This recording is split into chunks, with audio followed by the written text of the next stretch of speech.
Dans ce journal, nous sommes maintenant avec Marianne Jean-Didier, notre correspondante chroniqueuse. Bonjour Marianne. Bonjour Erika. Aujourd'hui, vous vous arrêtez sur ce qui se vit à la résidence Montana, l'intergénérationnel comme moteur de lien et d'impact positif.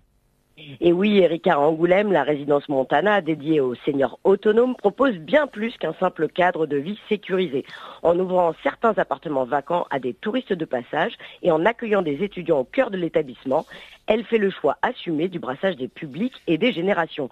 Une approche encore peu répandue, mais porteuse d'un impact social positif tangible. Alors Marianne, c'est véritablement une volonté assumée de la résidence qui s'exprime un peu partout au quotidien. Et oui, c'est exactement ça, Erika. La résidence Montana fonctionne comme un lieu de vie ouvert sur son environnement. Les appartements inoccupés sont proposés à des visiteurs extérieurs qui partagent les espaces communs avec les résidents permanents. Dans les salons ou autour d'un verre au coin du feu, les échanges se créent naturellement. Ce voisinage inattendu intrigue, surprend et puis rassure. Il rompt l'entre-soi et redonne au quotidien une part d'imprévu et de curiosité, bénéfique bien évidemment au bien-être des personnes âgées comme à l'expérience des visiteurs. L'intergénérationnel prend aussi une forme plus structurée avec l'accueil d'une étudiante logée sur place en échange de temps de travail au restaurant de la résidence. Présente chaque semaine, elle connaît les résidents, leurs habitudes et leurs préférences.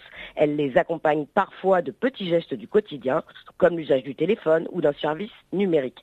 En retour, elle bénéficie d'un logement, d'un cadre calme pour ses études et d'une immersion humaine forte.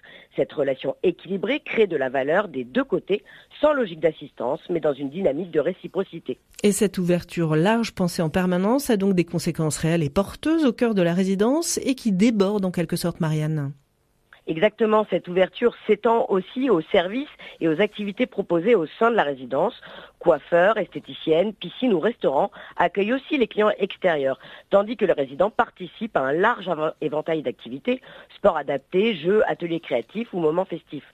Les journées sont donc rythmées, les rencontres nombreuses et le sentiment d'isolement recule. Même si toute vie collective suppose des ajustements, l'énergie générée par cette diversité de profils l'emporte largement. L'exemple de la résidence Montana montre que l'intergénérationnel, lorsqu'il est pensé de manière concrète et opérationnelle, devient un véritable levier d'impact positif. Un modèle donc simple qui démontre l'intégration intergénérationnelle peut produire un impact positif durable, humain et territorial. Merci beaucoup à vous Marianne, on vous retrouve évidemment la semaine prochaine.